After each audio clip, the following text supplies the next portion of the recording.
Hey YouTube, today we're changing the engine mount in the 2010 Mazda 3. I had a recall from the dealership and they said to replace my engine mount. It's an older car, so I was like, whatever, it's a little vibraty, but then I saw the fluid is actually leaking from it and it's a little more shaky than I'd like. So Dad at Oreilly's hooked it up with this nice Power Torque C4402 motor mount.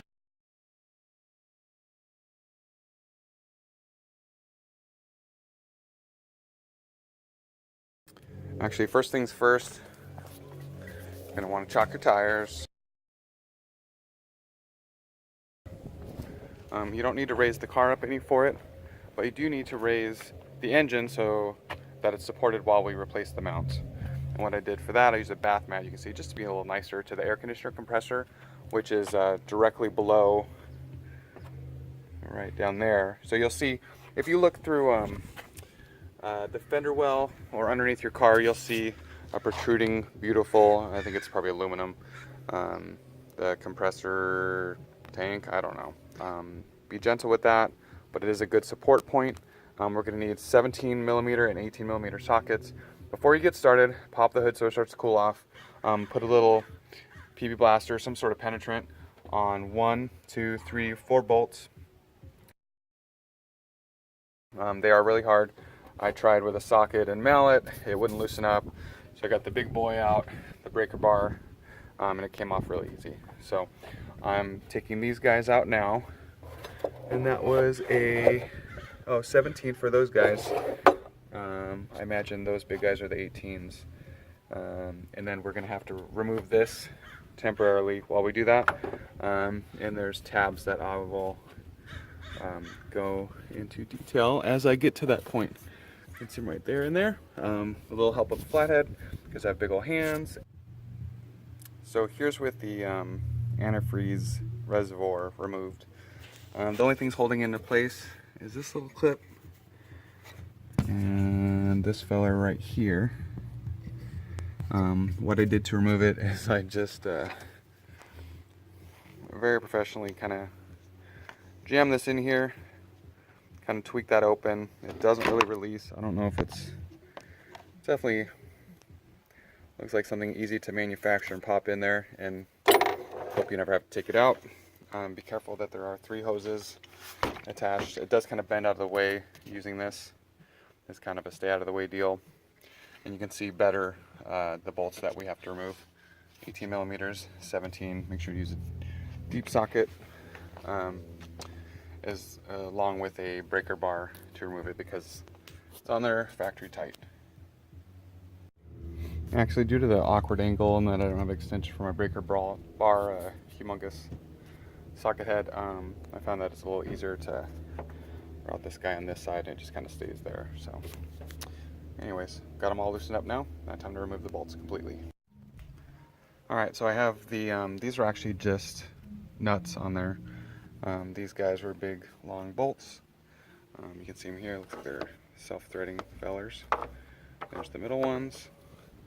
As you can see here, actually that's, okay, so this was jammed, oh wow, it's really loose now. This was jammed in there, it wouldn't move at all, even with the bolts off. I supported the air conditioner compressor tank unit dealio based off of someone else's recommendation. It didn't really support the engine well enough. So what I did was I tried a little backup filler. Then I just moved this, I just put a newspaper so I could see exactly where I was going. I could see, sorry for the shaky camera, that the air dam, little shield, was pretty close to where the bottom of the, that's an oil drip pan or what is.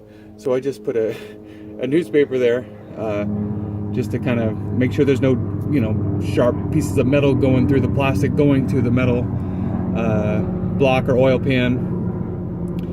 Just to, make it a little softer, even with the plastic. I don't want to break my plastics either. So I just raised it from that point. You can kind of see, orient yourself, you can see through my cool Yankees exactly where that's hitting. Again, it was the lowest point with the smallest gap. And as soon as I jacked that up, this just wants me to throw it away so bad. Promise that wasn't pre-planned. So you can see this thing's falling apart and leaking and a mess.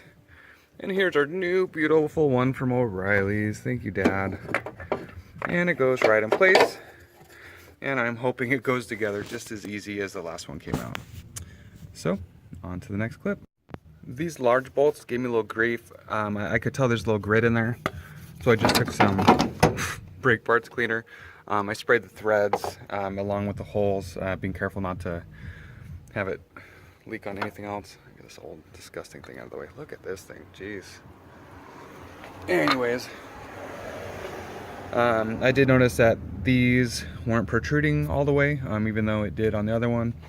So for that, of course, I just jacked it up a bit, and you can see how they keep coming up. We'll go until it comes up no more. That looks about it. Oh, a little more. And yeah, thanks. That's helpful. Anyways, I guess I'll go until, say, close the gap on there finally. There we go. Okay. I also noticed on these guys that there was a little red streak down the side. Make sure you thread lock them back. That's something we definitely don't want to loosen up ever. And we took them off with a breaker bar, put them back on with a breaker bar. I don't know what the foot pounds are, but as hard as you had to tweak them off, tweak them back on. All right, so we got these back on. Again, just as strongly put on as we got them off. Make sure we align these tabs right here. Make sure they're both lined up before we go shoving them back on. And that's it, my friend. You just saved yourself a couple $100 worth of labor. It's gonna have a cool finish shot of me throwing this disgusting old worn 120,000 original miles motor mount in the trash. But last week was Christmas, so lots of gift wrap and boxes stuck in there. Make sure you subscribe, please, please, please, and like this video if it helped you out. Thanks for watching.